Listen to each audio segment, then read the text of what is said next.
Okay, so this is about simple machines and how to make them. I'll start with a hammer. This one includes an inclined plane, two of which combined together equals a wedge. And this one is actually also, in order to use that wedge, a lever. We have a screw, which can be used to channel things along if you wanted to move back and forth. In this case, it's actually fitted with a geared tooth. So when you turn the screw, you see the teeth on the top part moves back and forth. Or it could just be applying pressure to another lever, a series of which connected like this, called a linkage, makes this have some nice spring-loaded action. Very good grip on those. Now, to make them, you'll need stuff like scissors. Depending on how thick the cardboard is, you may want to get permission to use some heavy-duty ones. Or, if you have canary cutters for cardboard, those work super good, and they're not too expensive, really. I think you can get a set for like $3 to $5. For making circles for wheels and axles, I used protractor and compass, and pretty simple comparison between inches and centimeters on both, which is why I like this set.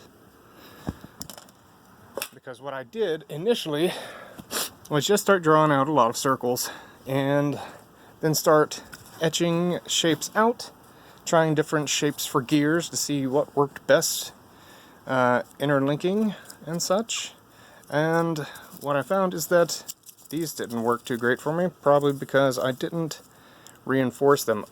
One of the lessons I learned, definitely through many failed experiments in this, is definitely reinforce them. Make multiple layers. I had a template that I ended up using, and that was the original one, and then I would cut down to whatever size I needed, but basically I just got a lot of these to start with, and then glued them all together to make them thicker.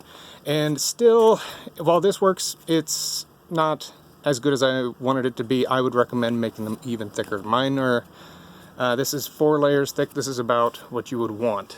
My other ones are only 2 layers, and it works, but not as well as I'd hoped. So definitely use more layers. I'd say 3 or 4 at least. Again, that's depending on the thickness of the cardboard you're using.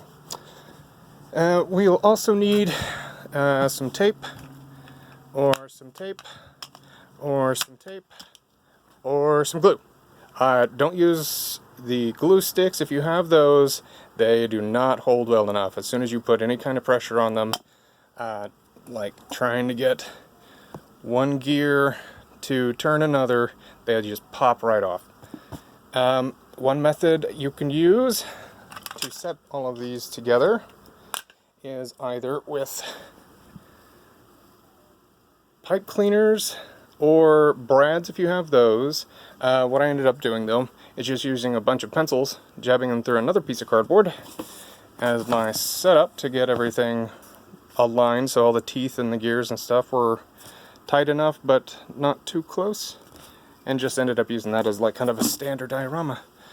Let's see, there's another series of gears that's not a circle, which is the kind that was used in this. It's actually the underside of that top bit that goes along that screw. I tried to make my screw, I destroyed the first one completely, because again, wasn't thick enough. This one I doubled the reinforcement, but don't want to test it because that glue still hasn't dried on this one. These things take forever. Let's see. The wheel and axle is really just an untoothed gear, or if you want to say, oh, I don't know, off-roading tires.